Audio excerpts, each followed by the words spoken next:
Merci de votre attention, madame, monsieur. L'actualité ce soir, eh bien, c'est la campagne électorale. Elle s'ouvre dans quelques heures. Les derniers réglages au comité de suivi des élections ont été faits. C'était ce matin la primature. À suivre également dans cette édition une série de dons faits par le chef de l'État, du matériel médical au matériel roulant. Nous irons à Pagouda, Sotoubois, Dideroué et ailleurs dans cette édition. Voilà, madame, monsieur, le sommaire. Bienvenue. Voici le journal. Bonsoir à tous. Bientôt parti pour la campagne électorale. Plus que quelques heures maintenant et nous y serons. Pour l'instant, l'heure est au dernier réglage. La CENI a fait un dernier compte rendu ce matin au comité de suivi des élections. C'était à la primature. Arnaud Quilou, réunion présidée par le Premier ministre. À cette session du comité de suivi des élections, l'ordre du jour était consacré à l'acquisition du matériel de la CENI pour assurer le bon déroulement du scrutin. Le Premier ministre, Kwesi Selagodji Aoumé-Jounou, président de séance, a focalisé les débats sur ce point qui devait rassurer les candidats en compétition pour le scrutin du 25 avril à quelques heures de l'ouverture de la campagne électorale qui démarre ce vendredi à 0 heure. Je vous remercie d'être encore venu ce matin en rappelant simplement que nous devons continuer à faire œuvre utile pour notre pays. Il n'y a pas de sujet qui ne soit pas susceptible d'être discuté, sur lequel il n'y a pas de possibilité d'échange. Je pense que tous les sujets méritent que nous en parlions fraternellement, de manière patriotique, avec le souci d'améliorer toujours les choses et de faire en sorte que, comme 2007, 2010, 2013, nous continuions à améliorer notre processus électoral dans le cadre de notre volonté commune de construire une vraie démocratie, une démocratie conviviale. Je pense que les querelles qui peuvent exister sur tel ou tel sujet ne méritent pas que nous sacrifions l'intérêt de notre pays, ne méritent pas que nous sacrifions la volonté de construire un pays de paix. À partir de là, je pense que chacun devra mettre un peu de dans son vin, comme je dis, faire preuve de plus de convivialité, faire preuve d'humilité, pour que nous sachions que personne n'a la vérité infuse, mais que de la discussion jaillit toujours la lumière. Après les échanges, la CENI a comblé les attentes du comité en signifiant que tout était fin prêt en termes d'acquisition du matériel nécessaire pour le travail. Au cours de la réunion de mardi, il était initialement inscrit 4 sujets à l'ordre du jour. Et 3 avaient été traités, restait le 4e qui concernait le point sur les fournitures de matériel à la CENI en vue du scrutin. Donc c'est ce point qui a été abordé ce matin. Il s'agit donc des bulletins de vote, des urnes, des scellés, des hologrammes et de l'encre indélébile. C'est ces questions qui ont été traitées. Satisfaction également du ministre de l'administration territoriale, Gilbert Bawara, pour qui cette rencontre va permettre à la CENI de parfaire l'organisation du scrutin. Ces réunions-là démontrent la nécessité de continuer à travailler de manière consensuelle, en étant attentif aux observations et aux propositions des uns et des autres. Comme vous savez, l'ordre du jour des discussions n'avait pas été totalement épuisé le 7 avril dernier et aujourd'hui on s'est appesanti davantage sur l'acquisition et la mobilisation du matériel par la CENI. Donc la CENI nous a fait état à la fois des bulletins de vote, des hologrammes, des urnes, des scellés et autres. Le débat a été laborieux concernant la question des bulletins de vote et certains partis politiques ont exprimé un certain nombre de préoccupations, comme ils l'avaient fait d'ailleurs concernant les modalités de centralisation et de transmission des résultats. L'intérêt de ce genre de réunion, c'est de permettre à la CENI d'être attentive aux préoccupations, aux inquiétudes qui peuvent être exprimées par les uns et des autres et de continuer à apporter des améliorations pour accroître la transparence, la crédibilité et la fiabilité de l'ensemble du processus électoral. Le comité de suivi des élections veille au grain pour une élection crédible, transparente et apaisée et tous les sujets susceptibles de nuire au processus sont analysés et discutés en son sein. Et voici pour poursuivre donc ce décret portant ouverture et clôture de la campagne électorale pour l'élection présidentielle de 2015.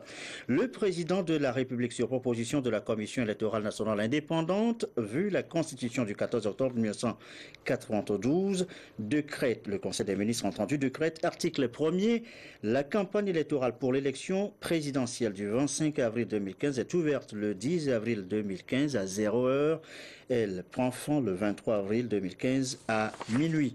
Article 2, la CENI est chargée de l'exécution du présent décret qui sera publié au journal officiel de la République togolaise. Deuxième décret ce soir, décret portant cette fois-ci la date, fixant la date du vote par anticipation des membres des forces armées et de sécurité.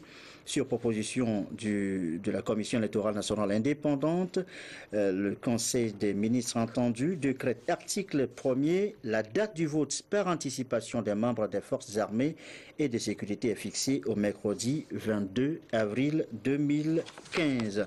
Article 2, le vote a lieu dans les bureaux de vote désignés par la Commission électorale nationale indépendante.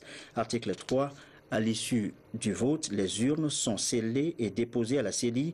Les différents documents électoraux sont rangés dans des enveloppes scellées et transmises à la CENI.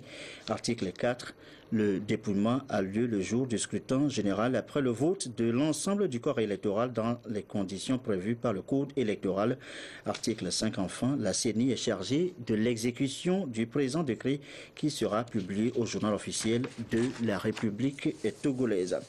Autre décret portant vote par anticipation des membres des forces armées de sécurité. Le président de la République, sur proposition de la Commission électorale nationale indépendante, vu la Constitution du 14 octobre 1992, le Conseil des ministres entendu décrète.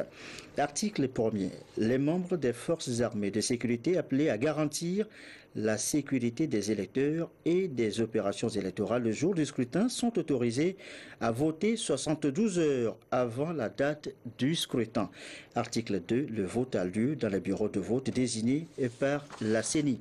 Article 3. À l'issue du vote, les urnes sont scellées et déposées à la CENI. Les différents documents électoraux sont rangés dans des enveloppes scellées et transmises à la CENI. Article 4. Le dépouillement a lieu le jour du scrutin général après le vote de l'ensemble du corps électoral dans les conditions prévues par le Code électoral. Article 5. Enfin, la CENI est chargée de l'exécution du présent décret qui sera publié au journal officiel de la République togolaise. Et c'est fait, c'était il y a quelques minutes au siège de la CENI, la Commission électorale nationale indépendante, le coup d'envoi officiel de la campagne électorale. Tafa Tabiou, le président de la CENI, a invité les électeurs à participer à la réussite de l'opération avant de souhaiter bonne chance aux 5 candidats. Tafa Tabiou au micro de Chassim Nabaga. Conformément à notre calendrier d'activité et en application du décret numéro 2015-032/PR de ce jour, portant ouverture et clôture de la campagne électorale dans le cadre de l'élection présidentielle du 25 avril 2015, la Commission électorale nationale indépendante vient, par ma voix, vous inviter à participer activement à cette campagne dans le strict respect de la loi. C'est connu de tous que dans le cycle électoral, la campagne électorale est une période d'activité qui précède immédiatement le scrutin proprement dit. Cette période est surtout marquée par la sollicitation intellectuelle et matérielle mise en place par les candidats pour convaincre des électeurs et obtenir leur suffrage dans l'objectif de remporter une élection. Après la période de révision des listes électorales et la consolidation du fichier électoral réalisée sous l'égide de l'Organisation internationale de la francophonie, ce qui en a renforcé la fiabilité du fichier en le rendant plus conforme aux critères d'exhaustivité, d'actualité, d'exactitude et d'inclusion généralement admis, S'ouvre donc la campagne électorale pendant laquelle les candidats iront vers les électeurs du 10 au 23 avril 2015. Durant ces 14 jours, sur toute l'étendue du territoire national, avec l'appui de leurs équipes de campagne, les 5 personnalités candidates au poste de président de la République, par les routes et les pistes, sous le soleil et peut-être aussi sous la pluie, vont exposer leur vision du Togo de demain et leur projet de société susceptible de combler les attentes des Togolaises et des Togolais, dont le vote en tant qu'électeur va déterminer l'issue du scrutin. À cette occasion, il me plaît de partager avec vous, chères sœurs et chers frères, notre foi que la campagne électorale constitue la préparation à une compétition où les électeurs sont des arbitres qui ont pour mandat d'apprécier et d'évaluer les promesses et les engagements que soumettent les candidats en lice afin de décider d'accorder leur suffrage. La tâche n'est certainement pas aisée, mais nous devons, en électeurs responsables et matures, l'assumer dans un contexte apaisé, non violent, fait de tolérance et de respect mutuel, entre les candidats d'une part et bien entendu entre partisans des adversaires politiques en compétition d'autre part. En d'autres termes, cette période de la campagne électorale devrait nous permettre de confirmer que nous sommes un peuple démocrate et majeur qui s'est amélioré au gré des expériences, sa capacité à privilégier le dialogue et le débat intellectuel, à la violence sous toutes ses formes et à l'intolérance. Nous l'avons déjà démontré dans un passé récent. C'est pourquoi la CENI reste persuadée qu'en dépit des joutes verbales, nous, Togolaises et Togolais, aurons une fois encore à démontrer la volonté et les moyens d'assurer la croissance démocratique dans notre pays par l'organisation de scrutins réguliers, équitables, transparents et non violents. Chers frères, chères sœurs togolais, viens, bâtissons la cité.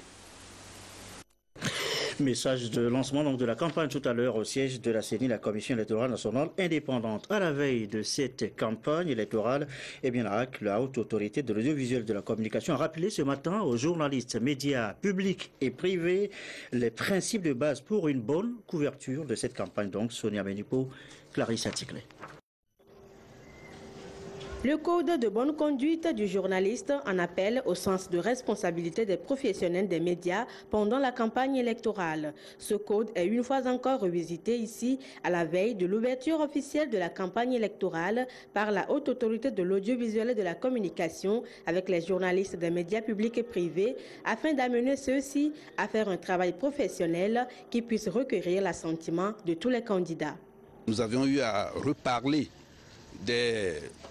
du pluralisme, de l'équité et puis de l'égalité d'accès aux médias qui doivent caractériser la pratique journalistique en cette période.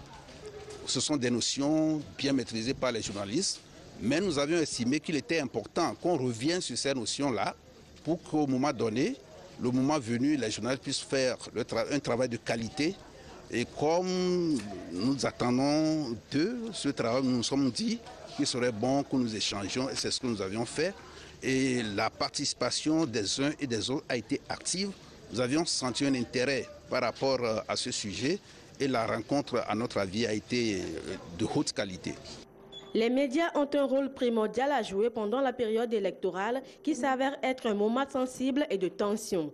Le journaliste est donc appelé à être un médiateur, un éducateur et un édificateur et comme tel, il doit privilégier la vérification des informations avant diffusion ou publication. Il a également l'obligation d'être honnête et impartial dans le traitement des informations, mais surtout d'éviter les propos haineux et de faire l'apologie du programme de société d'un candidat afin de préserver un climat d'apaisement durant le processus électoral. L'actualité, c'est aussi ce don de matériel, nous l'annoncions en titre tout à l'heure, don de matériel médical réceptionné à Pagouda et à Sotoubois. Les centres hospitaliers préfectoraux sur place en sont les principaux bénéficiaires. C'est un don du chef de l'État, Nestor Mouzou, Lamarck Bojona. Évalué à 30 millions, le don fait par le président de la République, Forestoso Magnasimbe, au centre hospitalier préfectoral de Pagouda est composé de lits d'hospitalisation, de tables d'accouchement, de lampes baladeuses, de compresses, gants et seringues. Le don vient accroître la capacité d'accueil de l'hôpital. Depuis qu'elle a lancé sa politique de développement, il sait que le développement est conduit par les hommes.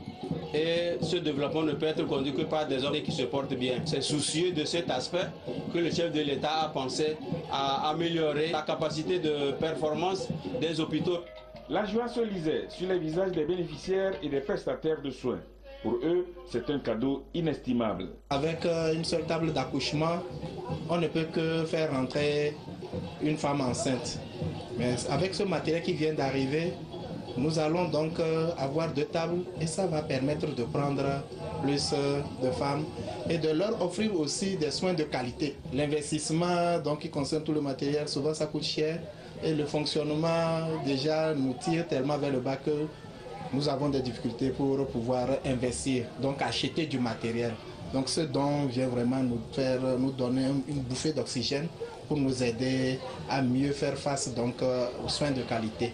Le préfet Teskemane Awitala a demandé aux émissaires du chef de l'État de lui transmettre les sincères reconnaissances de la population de l'Abina pour l'attention qu'il prête à cette préfecture. Le chef de l'État, Faure Gnassingbé, vole au secours des populations de la préfecture de Sotoubois. Un matériel médical pour la prise en charge des personnes dans le centre de santé a été offert par le président de la République. Le don, composé des lits, des mantelats, des tables d'accouchement, des lampes d'examen, des tables de chevet, des chariots et des consommables, est évalué à près de 30 millions de francs CFA. Lorsqu'on est en bonne santé, on peut travailler comme il se doit. Et le chef de l'État, dans sa politique, est orienté vers un développement vraiment de notre pays. Et il veut amener chaque citoyen au travail. Or, pour bien travailler, il faut se porter bien. C'est la raison pour laquelle le chef de l'État a choisi de donner aux populations, aux centres hospitaliers, du matériel pour augmenter la capacité de performance des centres hospitaliers en matière de structure d'accueil et en matière d'intervention aux soins à donner aux populations démunies.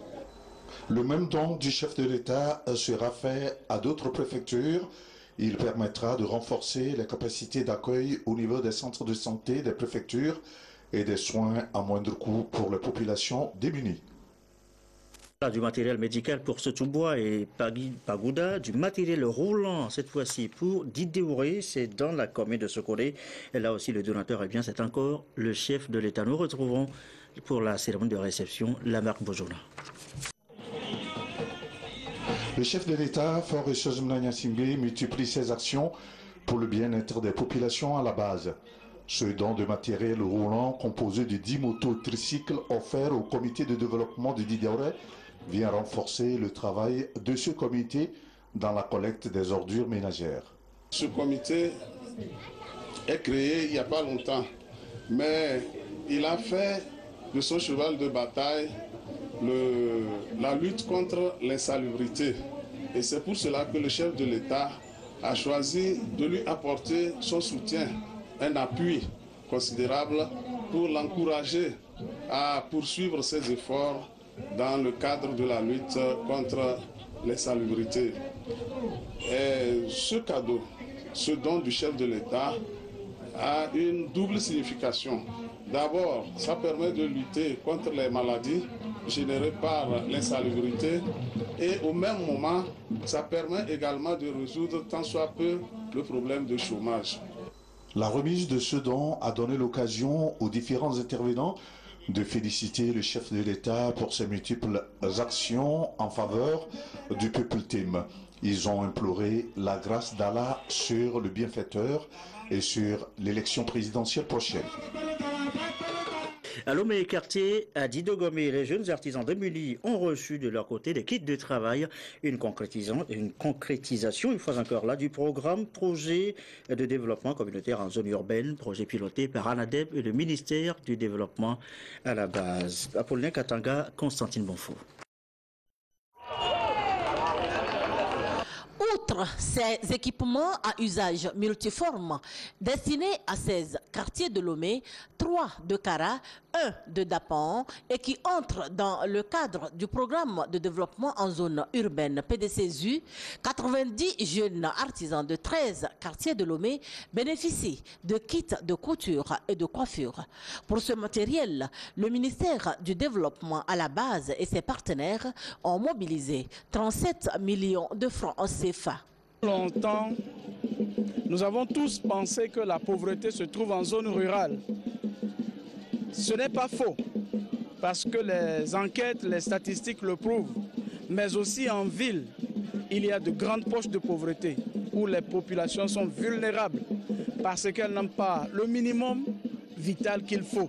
Le programme permet aux communautés de se doter d'une vision de développement.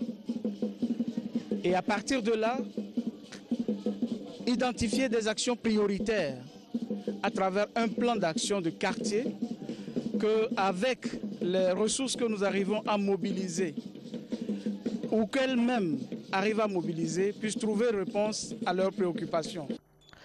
Le PDCZU a été lancé en 2012. Aujourd'hui, les communautés bénéficiaires du programme en témoignent.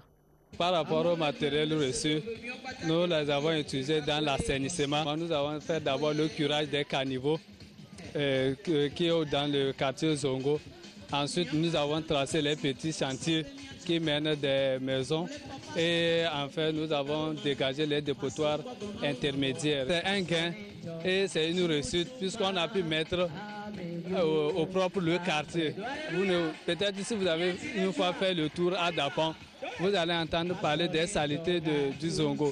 Mais aujourd'hui, quand on passe au Zongo, tout est propre. Bien sûr, la lutte contre la pauvreté doit être une ambition partagée. Ce que ne cesse de répéter le chef de l'État fort Eswazimna Nyazingbe, pour qui l'émergence économique du Togo passe aussi par l'épanouissement des populations à la base. C'est le symbole du souci permanent du président de la République de faire en sorte que chaque Togolais puisse sortir de la pauvreté. La richesse globale que l'économie crée ne se distribue pas de façon automatique. Et c'est la richesse créée à la base qui va directement aux communautés. Pour cette année, le programme PDCZU a touché 63 quartiers de Lomé, 9 de Kara et 4 de Dapan.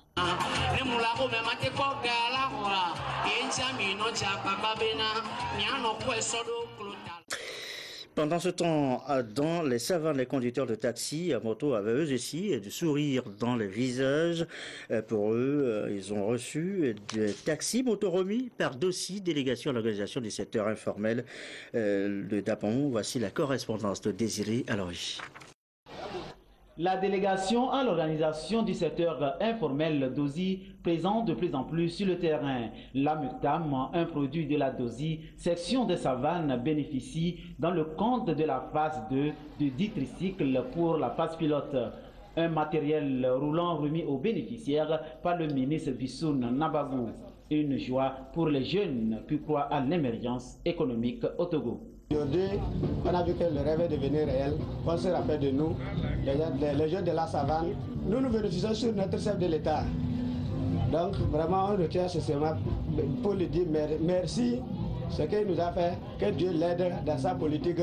Pour la DOSI, le gouvernement est déterminé à pousser le secteur de l'informel vers le formel avec des avantages à l'appui dans l'objectif de faire reculer la pauvreté à la base. DOSI est à l'écoute des bénéficiaires. En fait, ça rentre dans le cadre du fonctionnement de la MUCTAM qui vise à accorder à nos amis conducteurs de taxi moto une assurance de leur métier. Ils bénéficient également de l'assurance maladie. Ils se font traiter comme les fonctionnaires à 80% pour l'État et 20% pour eux. Donc c'est dans ce cadre-là qu'on continue par les renforcer Et il ne faut pas oublier aussi qu'il y a l'autre phase de reconversion qui est derrière ça. Le ministre Boussoun Nabago a appelé les jeunes à l'union, à la non-violence et à la paix pour assurer au Togo une dynamique de croissance économique. Il a convié tous les conducteurs de motos d'Asie à être des ambassadeurs de paix et faire confiance à la DOSI en adhérant tous à la MUCTAM. Avec Désiré Aloy dans les savanes, puis avec la marque Bozona dans Sotubo, nous retournons ici et là. Et bien, les producteurs ont reçu gracieusement des intrants agricoles, des producteurs agricoles et des personnes vulnérables, dont de Élisée Koutran. Ouf de soulagement des producteurs et des personnes vulnérables de la région centrale. Ils viennent de bénéficier d'un important don de la société Élisée Koutran. Le don est composé de 4 750 tonnes d'engrais et de 50 tonnes de riz. Il vient soutenir un tant soit peu les efforts des producteurs en ce début de la saison agricole et alléger la souffrance des couches vulnérables. Cette année, déjà, la pluie a été un peu précoce. Et le paysan togolais a besoin de ces intrants pour commencer cette année agricole 2015-2016. Et nous avons pour objectif de changer la méthode de production de ce pays. C'est comment? C'est pourquoi nous sommes venus d'ailleurs avec les Marocains. Ils vont dans chaque préfecture ou région, comme nous sommes en train de faire, ils vont prélever les sols, analyser le sol et voir ce que ce sol a besoin. Désormais, la rentabilité serait multipliée par 3, 4, voire 5, 10 fois. La cérémonie de remise de ce don qui a rassemblé d'imminentes personnalités a donné l'occasion aux intervenants de remercier la société Élisée Koutran pour cette action en faveur du bien-être de la population togolaise.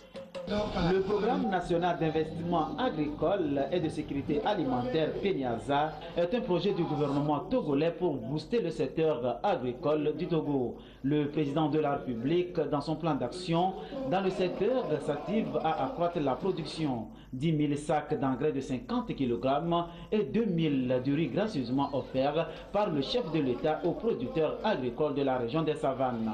Un geste de cœur à travers la société Élisée Koutran pour accroître les produits agricoles du terroir et ceux à forte valeur ajoutée. Je suis animé d'une folie de joie. Ce don nous permettra de booster encore la production dans la région des Savanes, de manière à ce que le Togo sorte de la production de subsistance vers la sécurité alimentaire. Nous disons infiniment merci à notre président Fort Issozouna Nyasingbe pour tout ce qu'il fait pour les agricultrices. C'est seulement Dieu qui va leur rendre tout ce qu'il nous fait.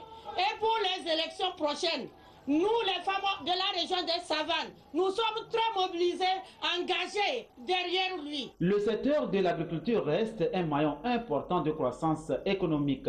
Cette remise d'intrants et de vivres vise donc à améliorer les conditions de production et de vie des populations, donc de croissance économique. Le président de la République, dans le souci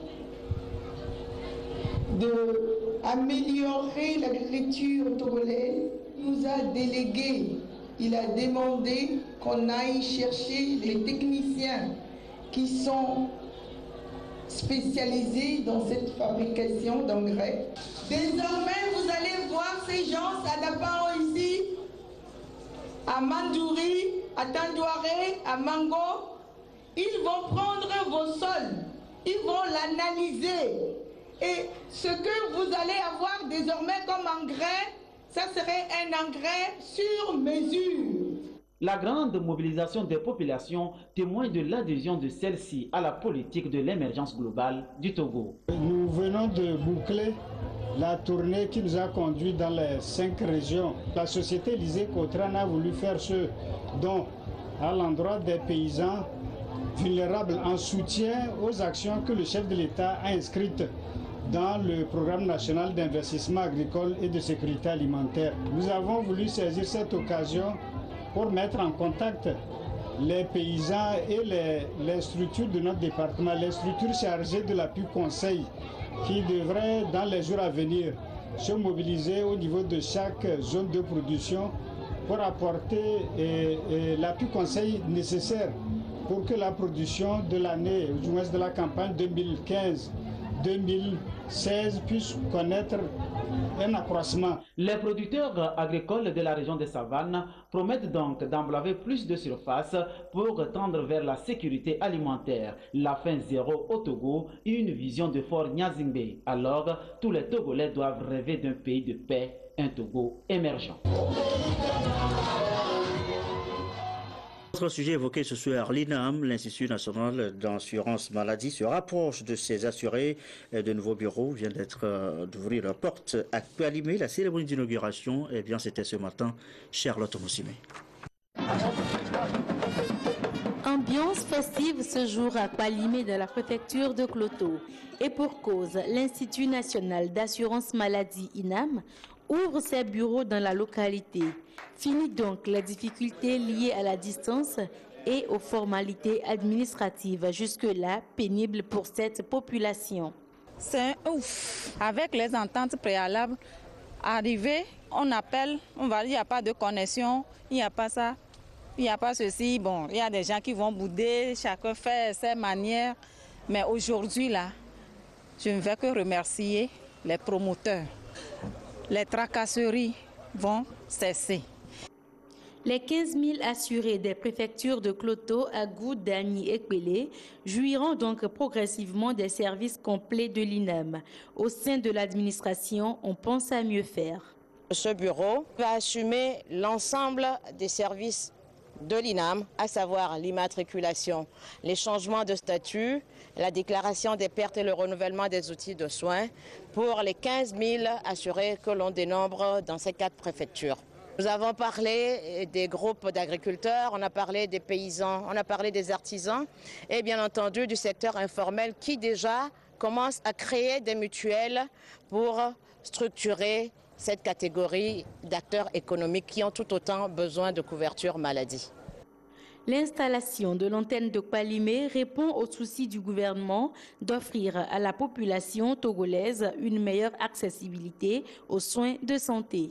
On veut davantage rapprocher l'INAM de la population. Et je crois qu'on ne s'arrêtera pas à Kpalimé. Autant que faire se peut, on ira le plus loin possible. Peut-être qu'un jour, ça se trouvera dans tous nos villages. Pour l'heure, les locaux de la délégation INAM Kpalimé ont été loués et se situent au quartier Kpegolonou, entre le palais de justice et le centre artisanal. Mais très bientôt, une nouvelle direction régionale sera construite sur cet espace, gracieusement octroyé par la population. Retour à la politique avec cette opération de charme du deuxième vice-président du parti UNIR. Il était le week-end dernier à Sokode dans les quartiers Kpagalam et Baba Bodolo. Les 2 quartiers viennent de bénéficier, vous le savez, du courant électrique. Le deuxième vice-président du parti UNIR était donc avec les populations pour les sensibiliser sur les comportements citoyens à adopter. La marque Bozora. Les quartiers Pangalam Château et Bamabodolo de la commune de Sokode viennent de bénéficier de l'extension du courant électrique. Les populations des 2 quartiers se sont rassemblées pour manifester leur joie face à ce cadeau tant attendu. Une occasion de remercier les bienfaiteurs pour leurs actions. L'extension de l'électricité, Folibasi a électrifié ce quartier. Également, il a aménagé beaucoup de routes. Il a facilité surtout la cohésion entre toutes les ethnies. Et donc, je peux dire que Folibasi n'a pas fait ça seul. Il a fait ça bien sûr sous les directives du chef de l'État. Et c'est pourquoi je dirais que, au-delà du remerciement que nous adressons à son Excellence Folibasi, c'est le chef de l'État Fort Gnazingbe Sozena que nous remercions. Parce que nous été sa confiance accordée à Folibasi, je pense que Folibasi n'aurait pas fait tout cela. Et donc, Je dirais que fort, le président de la République, c'est lui qui a tant fait pour ce quartier. Et c'est justement pour cela que le quartier ne va pas hésiter un seul instant à se mobiliser pour soutenir sa politique de développement. La présence en ces lieux des cadres natifs de la préfecture, notamment le deuxième vice-président du Parti uni, Foli Bazi Katari, et le directeur général du Trésor et de la comptabilité publique, Amadou Machoud, dans cette période cruciale pour le Togo, se veut un moment de sensibilisation de la jeunesse sur les valeurs citoyennes. Ils ont appelé les populations à des comportements responsables pour que l'élection présidentielle du 25 avril se déroule dans un climat de paix et de sérénité. Retour dans le Cloto pour ce meeting de sensibilisation du Parti uni, Union pour la République. C'était donc le week-end dernier. Emmanuel Diaglo pour le récit.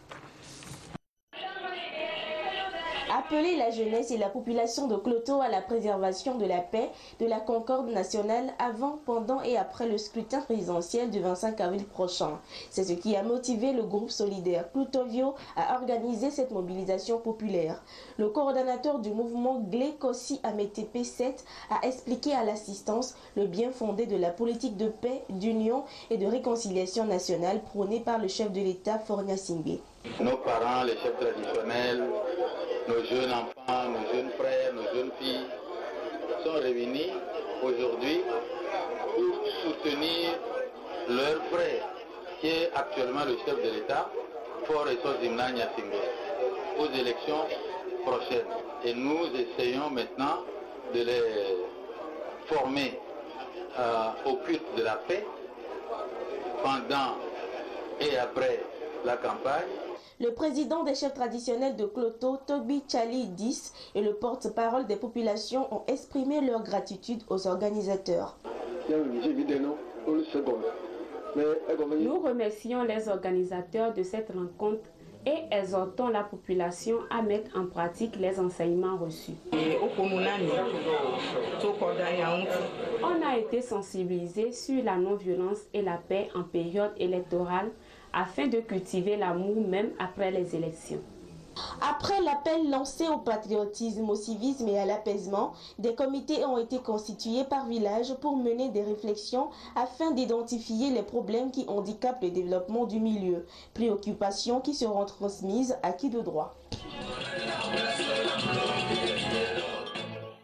ADI, Alliance des démocrates pour le développement intégral, était également en meeting d'information hier à Lomé. La présidentielle et les stratégies du parti étaient au centre des échanges avec la population. Sylvain Aboudjou pour le compte-rendu. L'Alliance des démocrates pour le développement intégral ADI appelle la population de Baie à accomplir son devoir civique lors du scrutin du 25 avril prochain. Cette rencontre de sensibilisation qui intervient quelques heures avant l'ouverture de la campagne présidentielle est pour l'Alliance des démocrates pour un développement intégral une opportunité pour faire mieux connaître son parti et surtout inviter la population de Baie à la préservation d'un climat de paix. La première chose, c'est pour me présenter à la population de Baie, puisque les élections démarrent dans 2 jours, la campagne électorale. Donc c'est pour me présenter et aussi donner en grandes lignes les objectifs de ADI et également les quelques mesures que j'entends mettre en œuvre au cours des 5 prochaines années. La mobilisation est bonne. Ce n'est pas encore la campagne, c'est une mission de sensibilisation, une réunion de sensibilisation. Je crois que lors de la campagne, j'espère qu'il y aura plus de... Mais pour l'objectif que nous avons, la mobilisation est bonne. Le message a été bien saisi par la population. Elle promet jouer pleinement son rôle, celui de participer dans le calme au processus électoral. C'est de motiver tout le monde à aller aux urnes et de pouvoir voter, de faire le bon choix pour qu'ensemble, le peuple togolais puisse un offre de soulagement. ADI dispose de plusieurs mesures qu'elle compte mettre en œuvre. Et ces actions ne seront dévoilées qu'à l'entame de la campagne présidentielle, mais déjà quelques-unes parmi elles ont été dictées ici aux populations. À suivre dans le reste de l'actualité, ce soir, c'était remise de matériel à Ségouégan, c'était cet après-midi même, Komou Boyondé pour le compte rendu. Les apprenants des établissements scolaires de Ségouégan dans le canton d'Aflao pourront désormais rompre avec le problème de place auquel ils se trouvent confrontés. Ce lot de tables bancs est donc mis à leur disposition. C'est un don du parti UNIR pour permettre à ces derniers d'étudier dans de meilleures conditions. C'est la joie, parce que c'est un besoin que nous avons depuis longtemps. Et donc aujourd'hui, nous avons ce soutien de la part d'UNIR. C'est merci que nous disons. Mais nous avons d'autres besoins aussi que nous avons avancés. C'est Dédé Awefa Ekoué, coordinatrice UNIR dans la zone 10, qui a remis officiellement ce don au nom du président du parti. Nous avons profité de l'occasion pour soutenir l'action qui se passe ici au niveau du développement, puisque nous savons que le parti UNIR est un parti qui est dédié au développement et qu'à travers le comité villageois de développement ici, il y a des actions qui sont entreprises, donc nous avons apporté un appui pour le développement et le développement passe par l'éducation, donc nous avons offert des tables-bancs pour soutenir l'éducation des enfants qui sont vraiment le socle de l'avenir de notre pays. À l'occasion, les responsables UNIR zone 10 ont prodigué de sages conseils aux populations de la localité. Notamment, ils leur ont demandé de proscrire la haine et la violence de leur comportement et d'aller voter dans la paix et la sérénité le jour du scrutin. Il y aura également cette séance de prière, c'était donc l'apothéose de prière, des adorations en faveur de l'apaisement des élections présidentielles prévues donc pour le 25 avril prochain, une élection donc apaisée. Hier au Palais des Congrès, c'était donc l'apothéose de ces prières. Reportage de Élisée Kodo.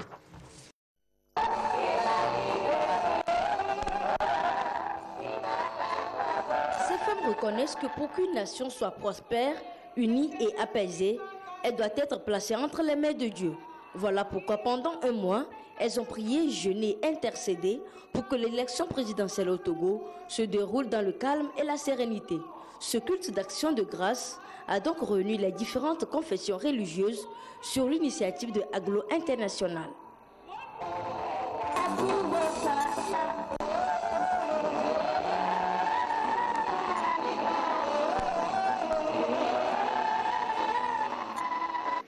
Le Togo est un pays d'alliance.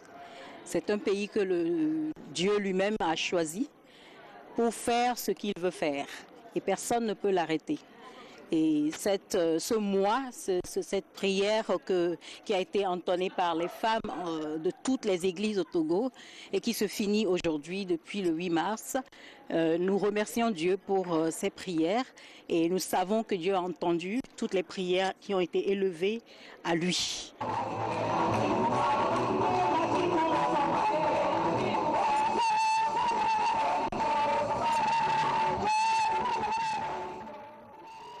Ces femmes ont été exhortées à cultiver l'esprit d'humilité et du respect du prochain. La présidente de Aglo International, Mme Johnson Agnès, leur a demandé par la même occasion de porter ces messages salutaires dans leur foyer, tout en célébrant déjà le triomphe de la paix à la fin de la présidentielle.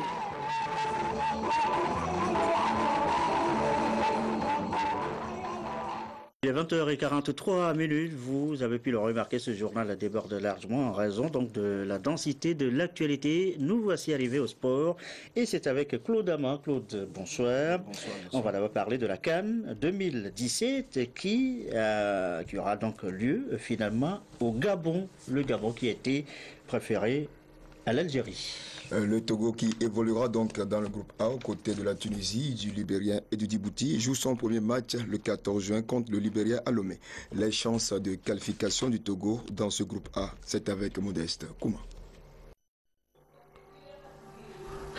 Les 52 pays qui prendront part aux éliminatoires de la Coupe d'Afrique des Nations Gabon 2017 sont répartis en 13 groupes de 4. Le Togo est dans la poule A avec la Tunisie, le Libéria et Djibouti. Un groupe annoncé particulièrement relevé comme le groupe G et M. La Tunisie au jour d'aujourd'hui, moi je le dis, n'existe que de nom. Ce n'est plus la Tunisie qu'on connaissait dans les années 90-2000. Aujourd'hui la Tunisie existe, mais pas réellement avec la performance. Donc si le Togo se prend au sérieux et à temps, vous allez voir qu'on va émerger de ce groupe, on sortirait même premier de ce groupe. Le Togo, absent de la dernière Coupe d'Afrique des Nations en Guinée équatoriale, ambitionne de se qualifier. Mais avant, beaucoup de manquements restent à combler, notamment la question du staff technique. Togo doit éviter les petits problèmes et essayer rapidement de chercher un sélectionneur, de fixer un sélectionneur à la tête de cette équipe des éperviers. On en a besoin parce que le plus tôt doit être le mieux. J'entendais les gens dire la dernière fois jusqu'au 15 mai, pour moi particulièrement, c'est trop tard. Il faut vite aller en besogne. La Côte d'Ivoire, championne en titre, évolue dans la poule I aux côtés du Gabon, pays organisateur, qui va participer aux éliminatoires, mais ces points ne seront pas comptabilisés. Les éliminatoires démarrent les 12, 13 ou 14 juillet 2015. Les premiers de chaque groupe et les 2 meilleurs des 12 groupes seront qualifiés pour la CAN 2017. On va évoquer aussi les 16e de finale retour de la Ligue des Champions. Notre représentant Semassi a été battu à nouveau, 1-0 cette fois-ci, par le club Sfaxien de Tunis. Effectivement, les guerriers de Tchaoudjo n'ont fait mieux que de limiter les dégâts. Ils ont été battus 1-0 par le club Sfaxien, synonyme d'élimination. Lamine Koko Konaté. L'envie et la détermination n'ont pas suffi aux guerriers de Tchaoudjo d'opérer le miracle en terre tunisienne. Épinglé 1-0 dans un stade chaud bouillant du club Sfaxien, Semassi de Sokode a quand même montré un meilleur visage que celui du match aller, où il a été battu 5-0 à Lomé. Le changement de coach est donc de discours. Les 3 semaines de préparatifs qui ont précédé le match retour en ont été certainement pour quelque chose. On leur a dit d'avoir le courage, parce que vous savez, un guerrier, on dit guerrier de Tchaoudjo, un guerrier quand il tombe les avant la main, il se lève et continue le combat. Bon, c'est sur ça que les joueurs se sont dit, bon voilà, comme ils sont des guerriers vraiment, comme on leur a dit ça, ils auraient oublié, ça avait pris 5 buts. Maintenant, ils sont tombés avec les avant la main, ils sont relevés, et devant les Tunisiens, ils ont continué le combat. Et je crois que c'est ça qui a marché pour nous. Malgré cette élimination précoce des guerriers de Tchaoudjo qui souhaitaient entrer en poule, on préfère positiver au niveau du staff dirigeant. Dans cette campagne-là, nous avons appris beaucoup de choses. D'abord, ça a permis aux joueurs de se faire une expérience et ça a permis aussi à l'équipe, à tout le staff de comprendre qu'il ne faut pas trop considérer l'adversaire, mais plutôt il faut le prendre au sérieux. C'est ce qui nous avait manqué et au moins nous avons pu tirer cette leçon. AS Togoport et Semassi de Sokode éliminés en compétition africaine dans un pays sans championnat. Cela doit donner à réfléchir aux dirigeants du foot togolais, souvent trop préoccupés par leurs intérêts au détriment du foot. Oui, Claude, le football, nous y sommes, nous y restons avec vous. Football national qui se joue dans certaines zones de Lomé. Alors, le ministre Amadou Yakoubou était le dimanche dans la préfecture de Gou, précisément dans le canton de Akbaré, avec les autres cadres du parti Unir au Gou pour lancer une compétition intercantonale de football dénommée Tournoi de la non-violence. C'est un tournoi qui vise à sensibiliser les jeunes des 4 cantons sur les idéaux de paix, de pardon et d'acceptation mutuelle en période électorale. Robert Potogbe, Carmel, Akapo. Pendant 3 jours, les populations de Gléi, d'Akbar et d'Atakpamé ont reçu la visite de leurs aînés, cadres du parti Union pour la République de la préfecture de Logou. Au cours de nombreuses activités, ils ont ensemble défini de nouvelles directives à suivre pour un scrutin apaisé. Au menu des activités inscrites au programme, 2 compétitions de football, une à Akbaré, mettant aux prises 4 cantons de Logou Sud-Est. En présence du ministre Amadou Yakoubou, les 2 élus du peuple et les cadres du parti, les 2 formations Akbaré en rouge et Ntivou en blanc se sont mesurées dans un élan de fair play total. Les cadres seront rejoints par le directeur général Afodedi de Togo Cellulaire pour appeler les populations à se rendre aux urnes dans la quiétude pour voter pour celui qui va incarner la souveraineté nationale durant les 5 prochaines années. Un gala de foot que nous avons organisé pour sensibiliser les populations avant le début de la campagne. Juste pour que le fair play prévale pendant la compétition, faire en sorte que nous puissions aller à une campagne électorale apaisée, dans le respect mutuel et dans un esprit de fair play. Et nous avons demandé aux populations de faire preuve de tolérance pour que les différents partis politiques les différents candidats puissent battre campagne librement, sans entrave, sans provocation. Et nous avons demandé à nos militants de ne pas céder non plus à la provocation. Au stade municipal de la ville, c'est le préfet de Logou, Alagbe Baedje, qui a donné le coup d'envoi du tournoi dit mini-festival de réconciliation. Les 8 équipes en lice, selon le coordonnateur uni Rogou, Yves Abété, serviront de relais pour passer le message de non-violence et de paix dans Logou. Le Togo est un État uni et indivisible. Nous avons intérêt à préserver ce climat de paix qui prévaut en ces temps après la présidentielle, a-t-il ajouté. Et Claude, on continue toujours avec vous, cette fois-ci dans la zone 11. Oui, les responsables du parti UNIR de la zone 11 Lomé ont sensibilisé les populations du canton de Legbasito ce mercredi sur les valeurs de paix de la non-violence à travers un gala de football qui a réuni 6 équipes de la localité. Luc Assi, Rachel Aoukou. La population du canton de Legbasito s'imprègne des valeurs de fraternité, de convivialité, d'apaisement et de réconciliation à travers ce gala de football. Un événement à mettre à l'actif du parti UNIR zone 11 Lomé. À l'issue de la rencontre inaugurale, c'est la formation de Shalom FC qui a damé le pion à son homologue de FC Covier sur la petite marque d'1-0.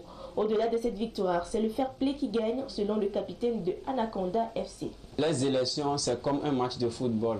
Il y a toujours un perdant et un gagnant. Et à la fin des élections, il y aura toujours un perdant et un gagnant.